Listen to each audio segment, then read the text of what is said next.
If you're indecisive and an overthinker and you just don't know what to do with your life sometimes, this song is for you. One day I was with my friends and we were all at a restaurant and just chilling, having a good time. But the waitress came. I always go last because I never fucking know what I want. And she comes up to us and looks at me and she goes, "What do you want?" And me, being fresh philosophy major, always thinking about reality and existence in life, I had a full-on panic attack. I was like, what do I want? What is wanting? I was like, what do I want? And I just was spiraling. I was spiraling out of control. It was insane.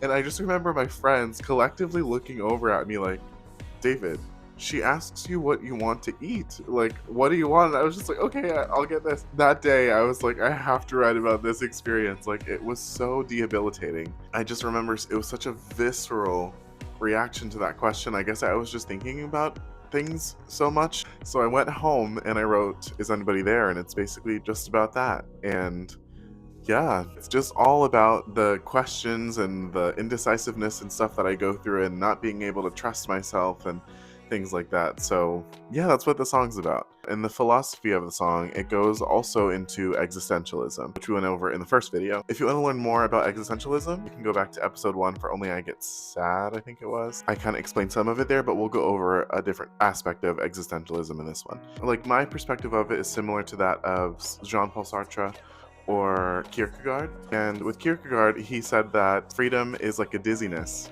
and basically meaning that, like, when you have the choice and when you have free will, it's so overwhelming that you don't know what to do. And then Jean-Paul Sartre, which I kind of lean more towards, and he basically says that we are condemned to be free.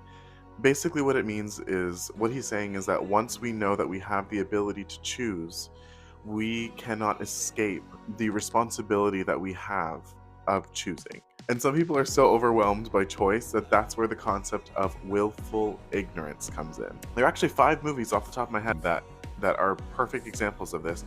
The Matrix, the second one's a book, but it was turned into a movie, The Giver, Eternal Sunshine of the Spotless Mind, The Truman Show, and Her. All perfect examples of existentialism. Like, these are the types of things that I love to talk about. The overwhelming feeling that we get from having the ability to make choices. It's something we all go through. Yeah, I don't know. Life's weird. But yeah, it's all basically just about what we choose to do with our lives and who we choose to be, what we decide to do with our ability to choose, There's so many choices. What are you going to do?